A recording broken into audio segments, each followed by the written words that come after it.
এ বিষয়টি নিয়ে বিস্তারিত আলোচনার জন্য স্টুডিওতে যুক্ত হয়েছেন সহকর্মী মুরসালিন হক জুনায়েদ। যাচ্ছি তার কাছে। জুনায়েদ, আমরা রিপোর্টটা দেখছিলাম এবং তার বক্তব্যের দুটো অংশ নিয়ে রিপোর্ট হয়েছে। আজকে আমরা যে অংশটি দেখলাম সেখানে বাংলাদেশ জামায়াতে ইসলামী নিয়ে আসলে যদি বিএনপির বক্তব্যই আমরা বলতে পারি, সেক্ষেত্রে কিভাবে ব্যাখ্যা করলেন আপনার দৃষ্টিতে বা আপনার ব্যাখ্যায়, বা সামগ্রিকভাবে যদি একটু বলেন।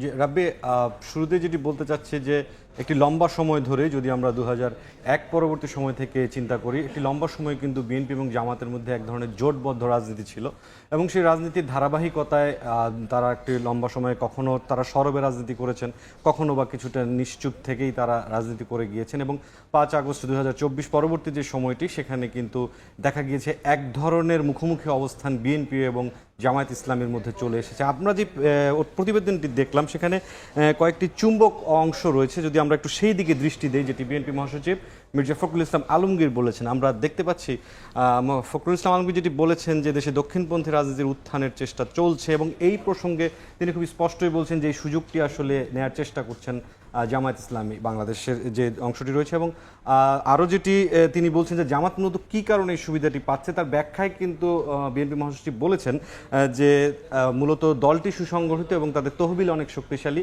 গণমাধ্যমে তাদের বেশ সরব উপস্থিতি আছে, ফলে আওয়ামী লীগ এবং জাতীয় পার্টির যে অনুপস্থিতি, এর সুবিধাটি কিন্তু জামায়াত ইসলামী নিয়ে নিচ্ছে। এবং সবশেষ যেটি মির্জা ফখরুল ইসলাম আলমগীর বলতে চেয়েছেন যে কার্যক্রম বেড়েছে জামায়াত ইসলামের, কিন্তু জনগণের মাঝে যে প্রভাব বাড়েনি, তার ফল হিসেবে মির্জা ফখরুল ইসলাম আলমগীর যেটি বলতে চেয়েছেন যে নির্বাচনে আসলে জামাত এককভাবে জয়ী হওয়ার কোনো ধরনের সম্ভাবনা নেই। তবে তিনি স্বীকার করে নিয়েছেন যে একটি লম্বা সময় ধরেই জামায়াত ইসলামী বাংলাদেশে রাজনীতি করে আসছে এবং তার প্রেক্ষিতে তারা বাংলাদেশে বেশ শক্তিশালী একটি জায়গায় চলে গিয়েছে। তবে ভোটের মাঠে তাদের জয়ী হওয়ার সম্ভাবনা খুব বেশি তিনি দেখছেন না বিএনপি মহাসচিব।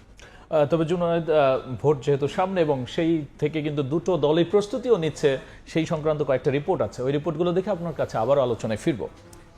আমরা আবারও যাচ্ছি আলোচনায়। যুক্ত আছেন আমাদের সহকর্মী মুরসালিন হক জুনায়েদ। জুনায়েদ, আমরা যেই জায়গাটায় ছিলাম, যে এবার আমরা দেখলাম দুটো রিপোর্টে এই দুইটো দলেই কিন্তু আসলে নির্বাচনে তাদের প্রস্তুতির কথা বলছেন এবং জোট গঠনের কথা বলছেন। একটু যদি এই বিষয়ে আলোচনায় আসেন।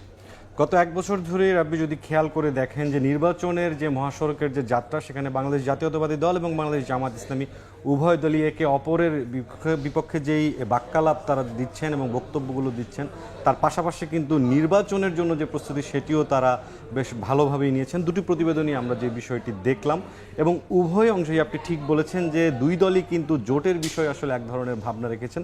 আমরা দুটো প্রতিবেদনেরই পাশাপাশি মূল যেই পয়েন্টগুলো সেটি একটু দেখে নিতে চাই। আপনি যদি খেয়াল করেন রাব্বি, দেখবেন যে একটি জায়গায় বলা হচ্ছে যে বিএনপি মিত্রদের জন্য অর্ধশত আসন ছাড়ের আভাস দিয়েছে।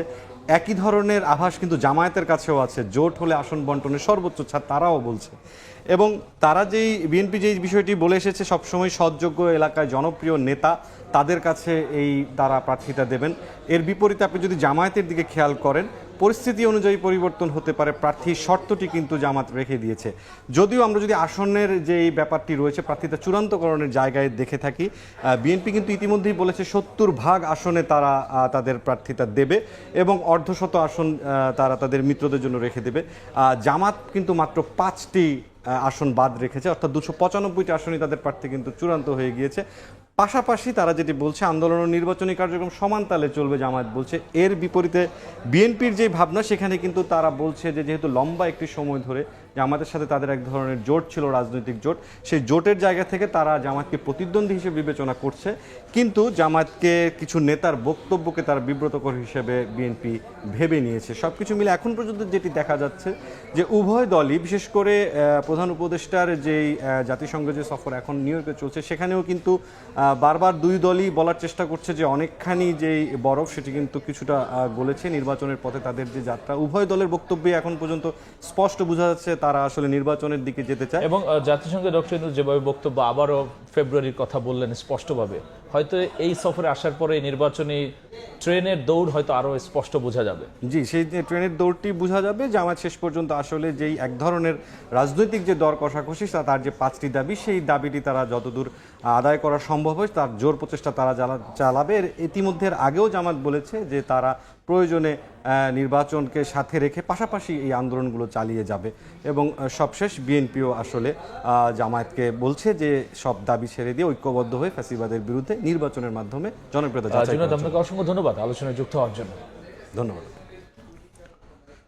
বড় দলগুলো নির্বাচনী প্রস্তুতি এবং সামগ্রিক অবস্থা নিয়ে আলোচনার জন্য স্টুডিওতে যুক্ত হয়েছিলেন সহকর্মী মুরসালিন হক জুনায়েদ। এদিকে জাতীয় নির্বাচন সুষ্ঠু